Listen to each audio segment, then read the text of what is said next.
नमस्कार बच्चों।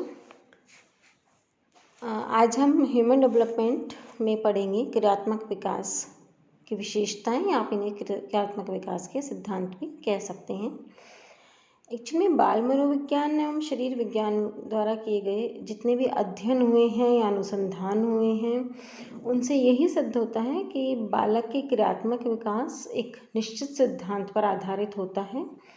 सामान्यतः सभी बालक के हाथ पैर में जो विकास होता है, सिर या धड़ के में जो विकास होता है, वो समान रूप से होता है। बच्चा पहले सिर घुमाना सीखता है, फिर हाथों से चीज़ों को पकड़ना सीखता है। तो जो हमने पढ़ा कि अंदर से बाहर की तरफ एवं ऊपर से नीचे की तरफ विकास होता है, इस तरह के कई सिद्धांत एवं विशेषताएं बनी हुई हैं।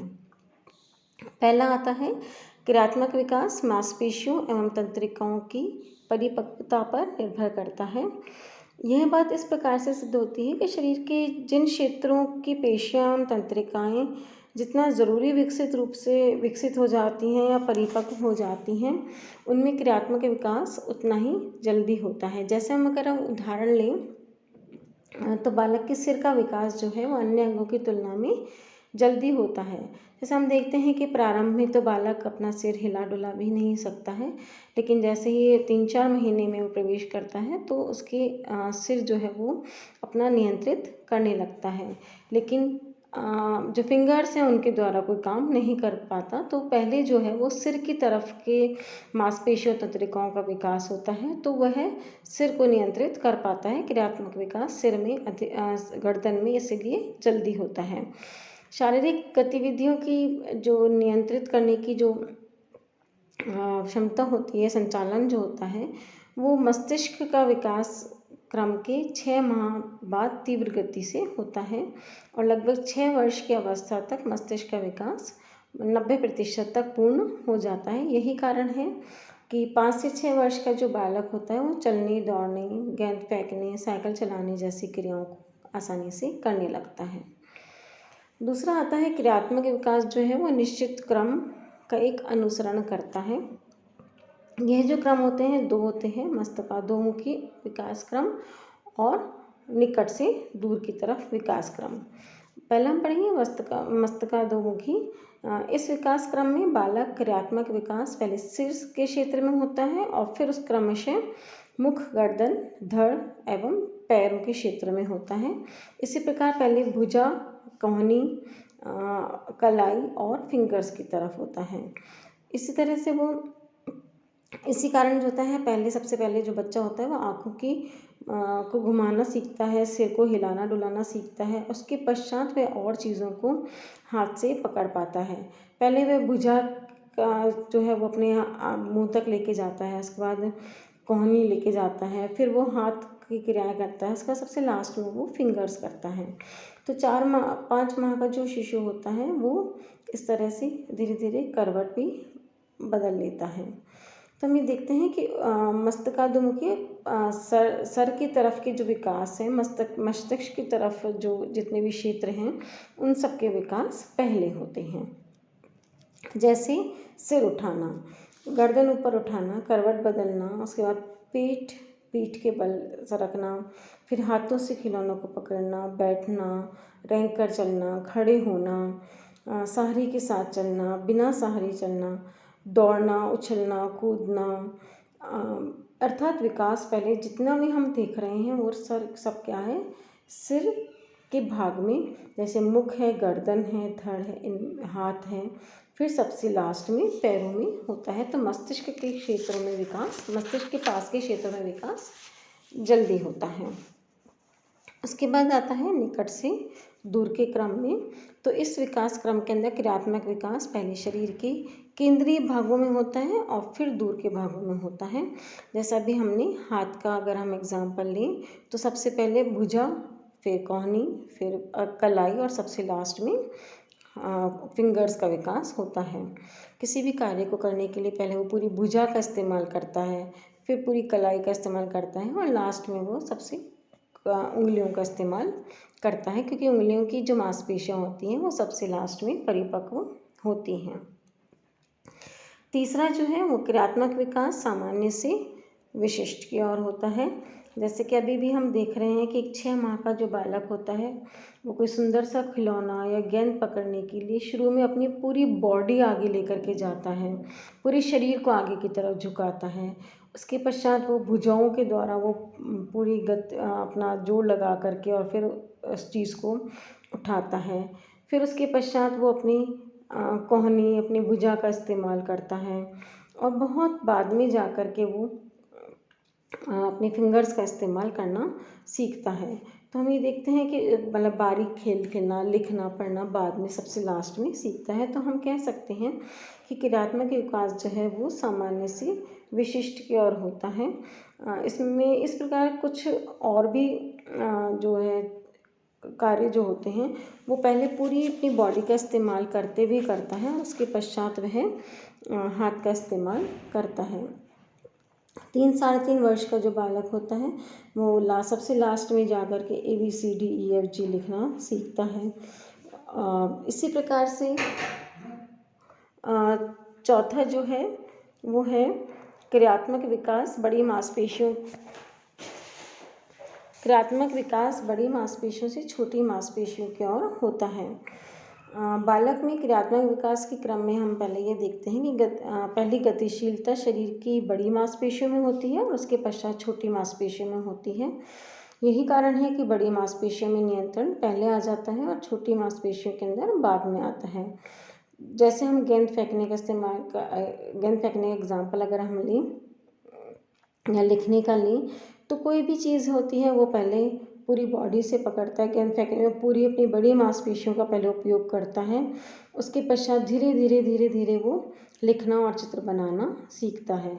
तो पहले बड़ी मांसपेशियों के अंदर विकास होता है, उसके पश्चात छोटी मांसपेशियों में। फिर 5th आता है क्रियात्मक विकास जो है वो उसमें व्यक्तिगत भिन्नताएं पाई जाती हैं। वैसे हम कहते हैं कि सभी में समान रूप से विकास होता है, सिद्धांत यही कहता है, लेकिन फिर भी कुछ जो है पारिवारिक वातावरण है, उसको सिखाने की क्षमता है, उसका एक्सपोज़र है, उसके साथ किसी की मेहनत है और ये सब व्यक्तिगत भिन्नताएं व्यक्ति के अंदर देखने को मिलती हैं। हालांकि सभी बालक के अंदर समान रूप से विकास होता है, फिर भी कुछ पैटर्न जो हैं वो डिफ़र कर सकते हैं। जैसे कुछ जो बालक होते हैं वो 6-7 महीने में ही बैठना शुरू कर देते हैं, जबकि कुछ बालक 9-10 महीने में बैठना शुरू करते हैं। कहा जाता है कि 12-13 महीने का जो बालक होता है, 1 साल का जो बालक होता है वो धीरे धीरे अपने कदम चलने लग जाता है और कई बार देखते हैं कि 2 साल का बालक भी नहीं चलता है। तो इस प्रकार से व्यक्तिगत भिन्नताएं कुछ पाई जाती हैं। अगर उनके साथ मेहनत जैसे की जाती है, उनके खान पान का प्रभाव पड़ता है, पारिवारिक वातावरण का प्रभाव पड़ता है, तो इस कारण से व्यक्तिगत भिन्नताएं आ जाती हैं। उसके पश्चात आता है क्रियात्मक विकास जो है वो अधिगम और परिपक्वता की अंत्यक्रिया के फलस्वरूप होता है। जैसे अभी हम ऊपर बात कर रहे हैं कि इंडिविजुअल डिफरेंस पाए जाते हैं, वो एक्चुअल में इंडिविजुअल डिफरेंसेस इसीलिए आ जाते हैं क्योंकि बच्चे को कितना सिखाया जा रहा है, वो कितना अधिगम कर रहा है और परिपक्वता की अंत्यक्रिया उसकी क्या है, किस प्रकार से वो सीखने की उसमें ललक है या नहीं है, वो सीखना चाह रहा है या नहीं, उसमें परिपक्वता आती है या नहीं, तब बालक क्रियात्मक कौशलों की अभिव्यक्ति कर पाता है। तो हम कह सकते हैं कि अंगों में परिपक्वता आने के बाद ही जो है बालक विभिन्न क्रियाओं को कर पाता है। तो परिपक्वता भी तभी आती है जब खान पान उसका सही होगा, उसको सही वातावरण मिलेगा, उसको सिखाया जाएगा, तभी उसके अंदर परिपक्वता आ सकती है। तो परिपक्वता के साथ ही बालक की उसको समय पर सिखाना भी बहुत ज़रूरी होता है। जैसे हम एक एग्ज़ाम्पल लें तो देखते हैं कि 4 से 5 वर्ष का जो बालक होता है वो पेंसिल पकड़ना और लिखना नहीं सीखता है और क्योंकि उसके अंदर परिपक्वता नहीं आ पाती है। लेकिन जैसे ही वो थोड़ा बड़ा होता है उसके अंदर परिपक्वता आ जाती है और उसको यदि सिखाया जाता है तो वो लिखना प्रारंभ कर देता है। दूसरी तरफ यदि परिपक्वता आ भी गई है लेकिन उसको सिखाया नहीं जा रहा है तो भी वो उस कार्य को नहीं कर पाएगा। तो दोनों चीज़ें साथ में चलनी चाहिए, परिपक्वता भी और अधिगम भी। उसके पश्चात आता है क्रियात्मक विकास में जो प्रतिमान होते हैं वो भविष्यवाणी योग्य कुछ अवस्थाएं उसमें होती हैं। जैसे कुछ बच्चा क्या कार्य क्रियात्मक विकास कर रहा है, किस प्रकार का उसका क्रियात्मक विकास हो रहा है, उसके अनुसार उन विकास के प्रतिमानों के अनुसार हम भविष्यवाणी योग्य अवस्थाएं रहती हैं, जिनके आधार पर कहा जा सकता है कि बालक का क्रियात्मक विकास किस तरह से और कैसे होगा। इस संबंध में हम ये बात कर सकते हैं कि कोई भी जो एक बालक है वो 1.5 वर्ष का बालक है और 1.5 वर्ष के अंदर जो जो उसको क्रियाएं करनी होती हैं, अगर सही रूप से पहले से क्रियात्मक विकास चल रहा है तो हम कह सकते हैं कि 1.5 वर्ष का बालक निम्नलिखित क्रियाएं कर लेगा। जैसे 4 माह के शिशु के सामने कोई भी गेंद या खिलौना रख दिया जाए तो वह उन्हें केवल देख सकता है, छू नहीं सकता, लेकिन 5 माह का शिशु खिलौने को छू भी सकता है और उसे पकड़ना भी प्रारंभ कर सकता है, पकड़ने के प्रयास कर सकता है। 8 माह का शिशु जो है वो अपने दोनों हाथों से उन खिलौनों को पकड़ करके उठा भी सकता है। 9 माह का शिशु जो है वो खिलौनों को टोकरी में अपनी मनपसंद इच्छानुसार खिलौने डाल सकता है। तो इस प्रकार पहले कैसे क्रियात्मक विकास हो रहा है उसके आधार पर हम कह सकते हैं। फिर 8वां आता है क्रियात्मक विकास में यौन विभिन्नताएं देखी जाती हैं। जैसे लड़के और लड़कियों में क्रियात्मक योग्यताएं कौशल जो होते हैं वो अलग अलग होते हैं। तो लड़के जो हैं वो अपने कौशल पहले करने लग जाते हैं। जैसे लड़के जो हैं वो गेंद फेंक सकते हैं, लेकिन लड़कियां इतनी अच्छी तरह से नहीं फेंक सकती हैं। लड़के भागने में, दौड़ने में, पेड़ पर चढ़ने में, उछलने कूदने में, इन सब क्रियाओं के अंदर अधिक निपुण होते हैं, जबकि लड़कियां सिलाई कढ़ाई बुनाई पेंटिंग करना, चित्रकारी करना, खाना बनाना, इन सब क्रियाओं में अधिक निपुण होती हैं।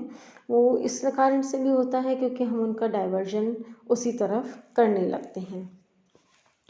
तो इस प्रकार से ये क्रियात्मक विकास की विशेषताएं या क्रियात्मक विकास के हम सिद्धांत भी कह सकते हैं। आपके जो भी क्वेश्चन आएगा कि क्रियात्मक विकास के सिद्धांत बताएं या क्रियात्मक विकास की विशेषताएं बताएं, तो हम यही पॉइंट्स इनके अंदर लिख करके आ सकते हैं।